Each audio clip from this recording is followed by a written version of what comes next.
to the officers and men of the Philippine National Police, to the officers and men of the Armed Forces of the Philippines, akong makigsuunan, mga igsuuna kong moro, mayong hapon kaninyong tanan. Would you kindly sit down? Forgot it, sorry. Give the tikas pahinga.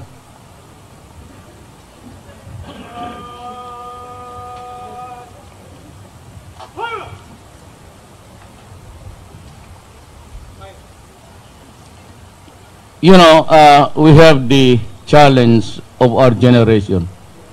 Every generation has always issues to meet. The enormity of the problems and challenges of the country are so great that if I cannot have your cooperation and support, this republic will just wither and wilt. Alam mo, this is the only country, with the exception of Mexico, na yung mga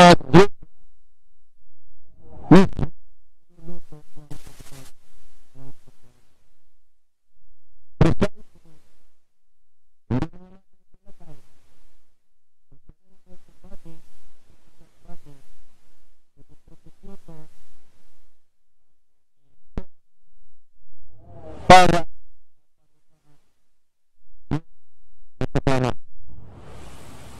at dito na may mga tao na napunta sa kulungan precisely for manufacturing shabu at pagdating doon sa loob to manufacture again to plunder the country.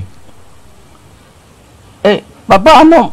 How can you call this government functioning kung ganon ang nangyayari? Kaya ang droga is being directed, the distribution mismo sa loob.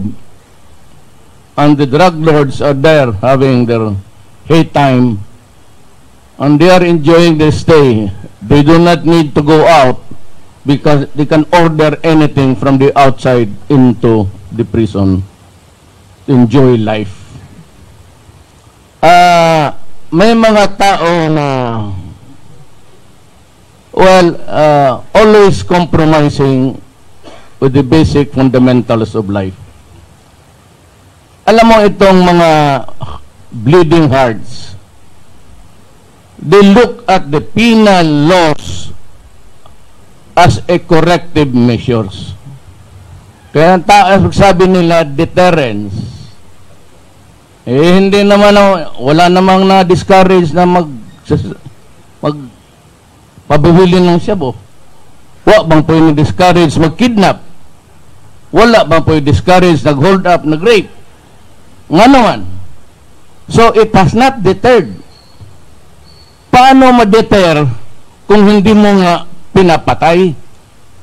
We have 1,000 and they call it deterrence kasi nandyan yung death penalty noon. And yet, sabihin ng mga, well, of course, yung mga ibang pare, hindi naman lahat, mga obispo, you know, despite the fact that there is the death penalty law existing at that time, it never deterred the criminals from committing their acts. But of course, because we never implemented the law. Wala ngang pinapatay, so paano sila ma-deter? Now, the other side of the fundamental principles of criminal law is retribution. Ito, baka sakali matakot ka kasi nandyan yung death penalty. Ito, hindi ka na kailangan matakot. Talagang mamamatay ka, matakot ka o hindi.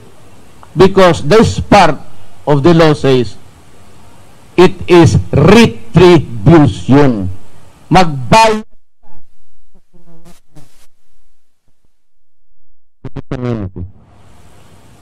diyan kami nagkakadiferensya because they say that it does not deterred. Nandiyan nga yung criminal law, wala namang ginagawa kasi walang pinapatay. So walang trabaho yung plug doon sa electricity sa Meralco para kung kirig ka. Na itong retribution, magbayad ka. Dito ako. Pero pagka nandiyan nasa... ikaw na ang masama. Because sila yung may mga hawak ng mga opinion writers and they think that it is better to cramp them inside the jail and do crime again. Pag hindi naka-eskapo, pinaglalaroan lang ang Pilipino. Diyan tayo hindi magkaintindihan. That is why I am asking for the reimposition of the death penalty so that I can hang them. Retribution. Kaya na-discourage kang mag-commit ng crime o hindi, iyo yan. Basta nagkasala ka for serious, heinous crimes like drug-related crimes. Ngayon ka lang makita dito na ang mga tao sa mundo are reduced to animals. Wala noon yun. Yung droga, wala yan. Before the advent of marijuana, lahat na, wala yan. I mean, they rape before, but bestial instincts. But ang mga biktima nila, dito 1 year old, 3 months old, nire-rape, pinapatay, anak ka ng... Tapos sabihin nila, wag yung death penalty kasi inhuman. Ano pa bang makita po inhuman killing an 18-year-old child, raping her? Because drugs has reduced the human being to the bestial stage. Parang mga animal na. Yan ang hindi naintindihan ng iba. But we in government, ako man, I was a practicing lawyer then, I used to defend my clients. Pero sa totoo lang yung mga ganon, tapos sabi ko, ayoko. Noon ko ayoko. When I was a fiscal, I was the very pinaka-stricto ako. Lalo na yung droga, pati yung drug-related cases. Kasi alam ko wala ng pag-asa tong mga... And that is why I said, you continue. Remember again, because itong press, media are up to slant. Tawag nila yan, slant. Ang imong diretsong sulti ilan ng slant. Or kung sa TV ka, angling. Ang katong imong gisulti, the predicate of what you say is taken away, and this ingon ka, kaning butanga, if it is done, they won't, wala o nila ng if, diretso nila ng imong sulti. That's why I do not respond to questions again, ever, until the end of my term. Kita mo ngayon sa headline, si Manlupig, tignan mo ginawa niya. I never gave any interview. Ang sinabi ko noon, I will only agree during the preliminary stage of this Oslo talks with the Communist Party of the Philippines. Kung dito sa Pilipinas, I will give the leaders, the Tiamson spouses, a free conduct pass outside to allow them to take part in the talks. But there will be no mass release of the NPA sa ating custody ngayon. They will only be released if things go good, fine, then baka sakali, if they are ready to surrender the arms and resume their normal role in the society, mainline, then I might consider with Congress amnesty. Amnesty is given to a group of persons. Pardon, isa-isa lang. Yan ang sinabi ko. Wala akong sinabi na i-release ko lahat. Never said that. Abogado ako, fiscal ako, and yet, the penchant to slant story. Sila yan eh. Sila yung mga bunganga, sila yung kanilang laro ito. They would always place you in the bad light. Sa trabaho natin, these are my orders and listen very carefully. Pag nakaikwentro mo ang kriminal, ask him to surrender unless the fight is going on. Or you might want to identify yourself, was just accost him, arestado ka, gobyerno ako. Then, if he chooses to fight, and you think or you feel in your guts that you will die in this fighting, unahan mo na, patayin mo ang kriminal, lalo na ang mga drogista. Ngayon, I'm putting a reward sa pinakamalaki, and you would know it because CDC, he's the PDEA chief. Magtanong kayo, magkuha kayo ng listahan. It's 5 million. Pag nag-put up siya ng sa buhay ko, 50 million, I will put 60 million. Kill him. Walang no questions asked. Patasaan kami ng presyo. O di, sige. If they put up 100 million, I will give you 150. Slaughter them. And I will be happy and I will give you a promotion on the spot. From PO1 to General kaagad. Wala na dagang istorya.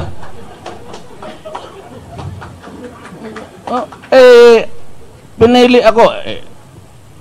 During the campaign, I never hid anything. I said what I wanted to say. Hardliner talaga ako. But you know, sometimes, especially yung intelligence community, yung NICA doon yan, kanilang building ba yan?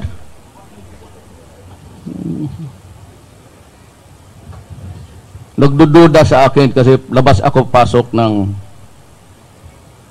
NPA territory, then I talk to Dimoro, and then wala araw ng Maranao ang nanay ko, buong.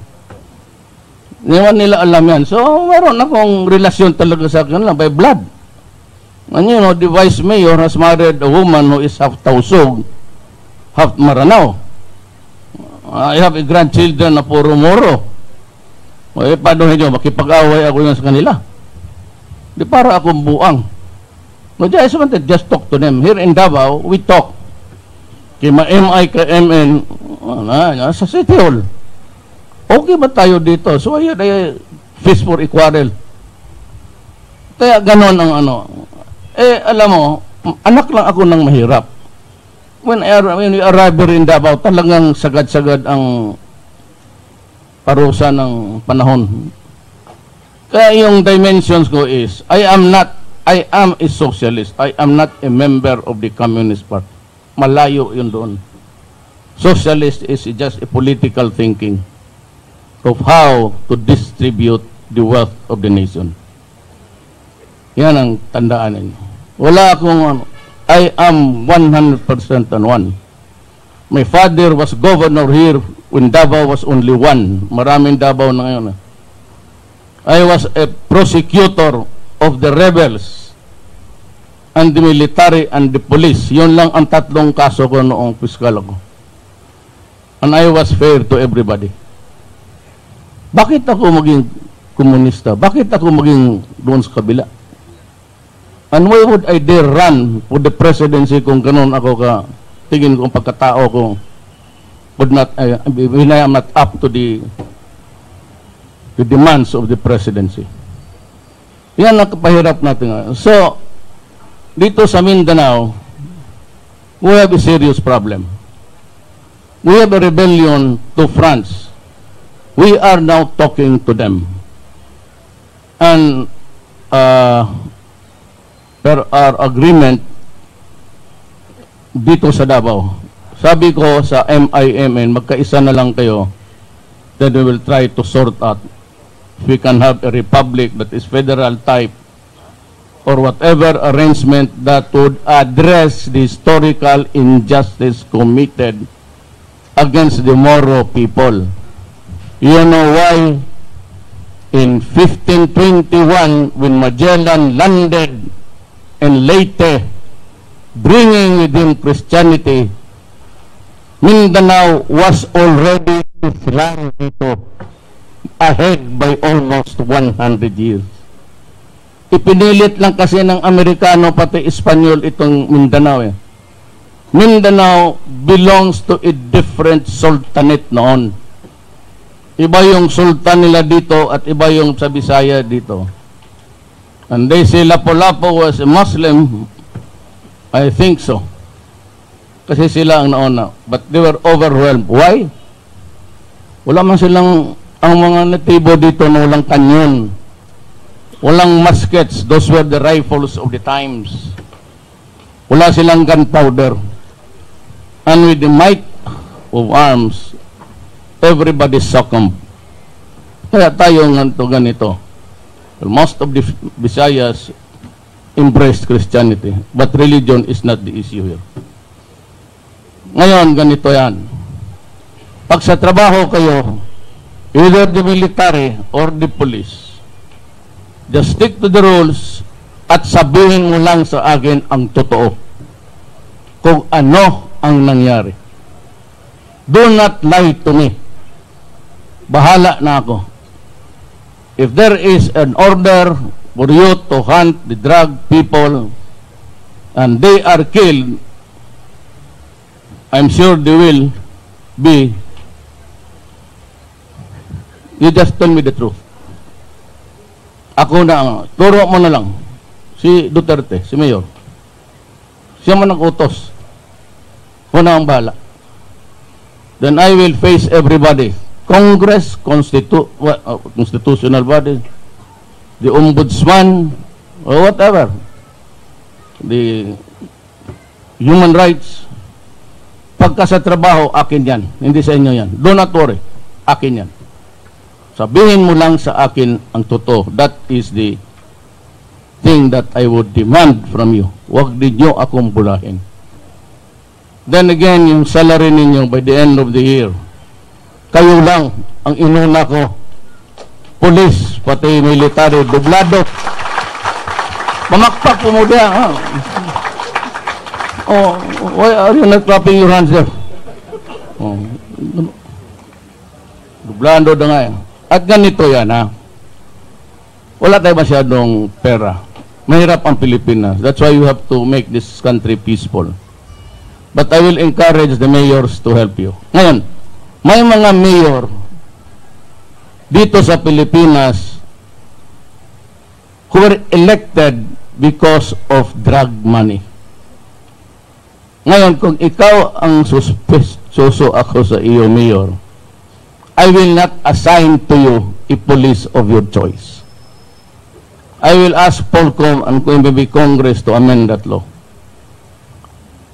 Gobyerno sa taas, the national government would place it. Alam mo bakit? Ang laro ngayon, maraming mayor, about 30-32, na nandyan sa droga, sila mismo ang naglaro at nanalo. They won the mayorship of their respective towns and cities because of drug money. I will not give them that luxury. Lagyan ko ng chief of police, and this is my order to you. If that idiot mayor resist arrest and fight it out with you, kill him. Huwag ka magpatra. Basta yung mga mayor na nasa listahan na drug money. Ilagay kita dyan, wala kang gawin, maghanap ka ng paraan, mahuli mo yung yawa na yun. Huwag mo akong, well, let's stop, na magbulahad tayo dito, magdrama-drama pa. Ayan, diretsahan tayo. Your job is to guard him, find out the truth again, and if he's arrested and chooses to fight you, kill him. Para mo tagam ng, because then we will not be able to improve this country, and given another 7 years, tingin ko this will be in narco politics. Only the politicians who are into drugs can win elections because they had the money to buy. Yan ang mahirap. So let us put a stop to this plague this generation natin. Ikaw, because that is your duty to your children and to your grandchildren. Kailangan gawin mo yan, hindi na para sa atin. At kayong mga pulis, huwag kayong magkamali. Do not ever of playing drugs while being a policeman. Mauuna talaga kayo. Believe me. Mabiyuda lang na imong asawa na huwag kang maglaro talaga ng droga kasi nakaka-insulto yan sa gobyerno. Para yung sampal, kagaya na itong bilibid na to. How can we proudly say that we are an independent nation, there are laws functioning our governance, when as a matter of fact, the inmates, the high profile, high value personalities in there are playing the shabu in this country. I will not accept that. Let me warn you, I will not accept that. In this fight, I put at stake my life, my honor, and the presidency itself. Tandaan ninyo yan. Huwag kayong magkamali niyan. Talagang one of us will be sorry, and it will be you. Again, for the others, ito naman limitado ang ano ko. You will, kung sakali lang may problema kayo, sabi ko lang ang tempera. First, I will ask the city mayors to be more liberal sa police. Just like what I did here in Davao. You have so many police cars. Gobyerno. Your communication sa gobyerno. May allowances kayo. Kunti lang, pero that's kasi national. Had it been local kayo, then kasali kayo sa mga goodies. But I will try to correct it. Now, I will put up a fund somewhere. Na kung yung mga operasyon, panganak, namatayan kayo, God forbid, you just go direct to your CD, and your CD will bring it up to me directly or to the regional commander. Ako na, wag na kayong maghingi ng ano. Ako na, kung may padala ako ang magpadala. For all of the police force. Yung mga kompormiso. Ay ngayon, kung nakapabuntis ka tapos ng anak, pangalawang asawa mo ay yawa. Pareho na taanin duwa. Wag na kayo maghingi dyan sa mga negosyante. Diretso ka na, sir, inform kay Presidente. Or I will ask somebody from this community na may pera, tulungan ninyo. Basta pa hindi para sa akin, wala akong problema maghingi. I really do not mind. So yun lang ang anak ko sa iyo. Huwag kayong matakot magtrabaho. Huwag kayong takot mamatay. Do not die. You die first, kawawa ka. Ang unahin mong patayin yung kalaban mong kriminal. Pupuntahan pa kita dito, bigyan kita medalya kasing laki ng plato. Huwag kayong matakot sa trabaho niyo. Just do your duty. Lahat tayo, do not nurture loyalty to me. I don't need it. I do not need adulation. All that I ask of you is do your duty according to the law. Yung patayan according to the revised penal code. Only if your life is in danger, how you interpret it. Kayong mga, you graduated 2 years basic. PNPA 4 years. When I say reward, dead or alive, we know what that means. Binalik-balik ko yung lecture, nila ninyo ako inabot. Or shoot to kill. Mean to say, patay mo pagka lumaban. Kasi pag hindi, ikaw ang papatayin. It's never thought in the criminal books na yung tao nakatali yung kamay, nakaluhod na barilin mo. Hindi tinuro sa inyo yan.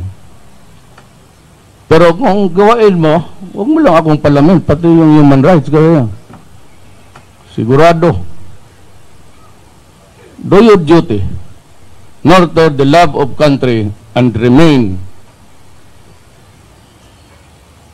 loyal to this flag, the Constitution of the Republic of the Philippines. Maraming salamat po. Thank you for the warm and inspiring words, President-elect Rodrigo R. Duterte.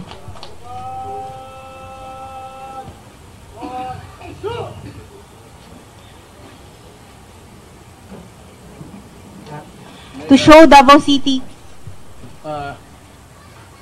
Sandali, ma, may importante lang ako. I've been trying to relax. Sit down first.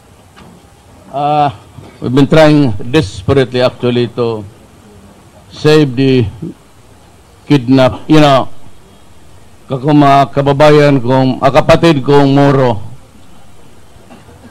Alam mo, ayaw kong makipag-away with anybody. But there will be a time, ayaw ko lang sabihin kung ano, that I will have to confront Abu Sayyaf. It is not yet forthcoming. Alam ko, pero yung kidnapping nila must stop. It has given us a very bad image. Tikas pahinga, please.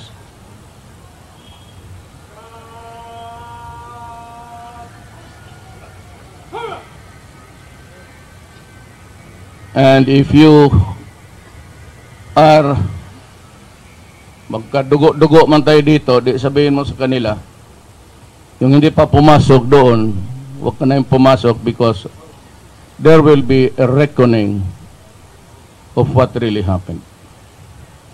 Ayaw ko makipag-away, sabi ko, pero kindly, kung wala pa kayo, total, can always give you something. I will pour money muna sa social aspect ng ating maestra, and if I can accommodate all of you, all the Moro people, walang problema sa akin. But avoid being a member of that Abu Sayyaf because there will be, I said, a reckoning one of these days. I was, we were able to negotiate, but apparently yung lalaki, yung kidnap na Italian sa Abu Sayyaf, Norwegian, hindi pa raw naka-cross because of the rough seas, I was told. I don't know if this is true, but we were able to negotiate for the release of Marites Flor, yung babae, the 38-year-old Filipina kidnap victim.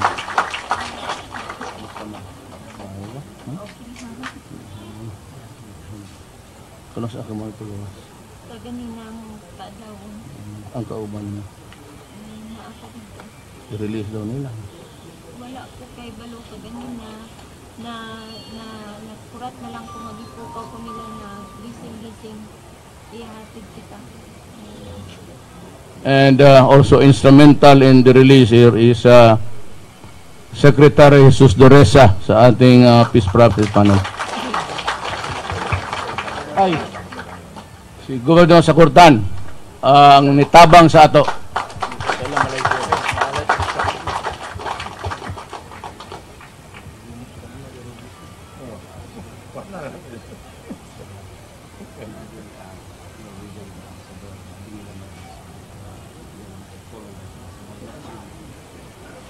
Well,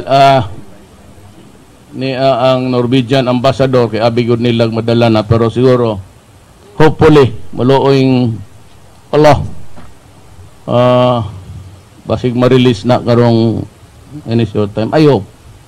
So niya nga rin matubang ko di na po magdugay because the Norwegian ambassador is there. He wants to talk to me and to the rest. Daghang salamat ha.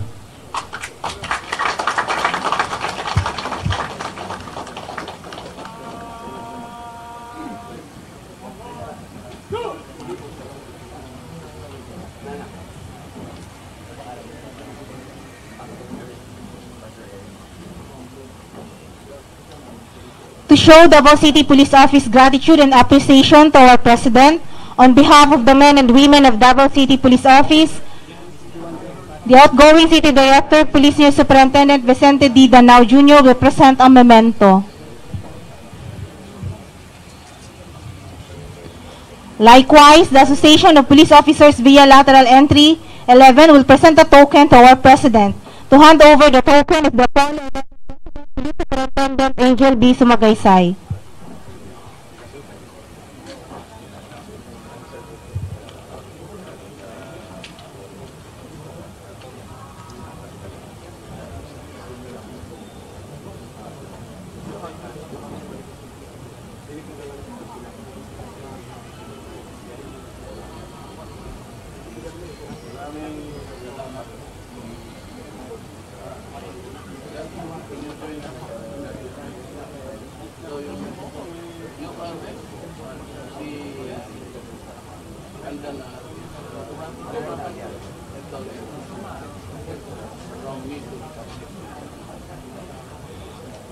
Once again, thank you President Rodrigo Roa Duterte for gracing this turnover of office ceremony.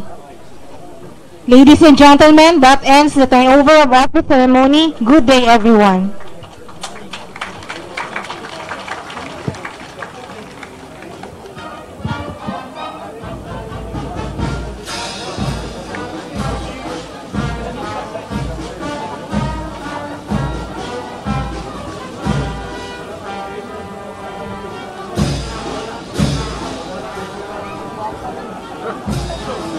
How are you, sir? Yeah, sir.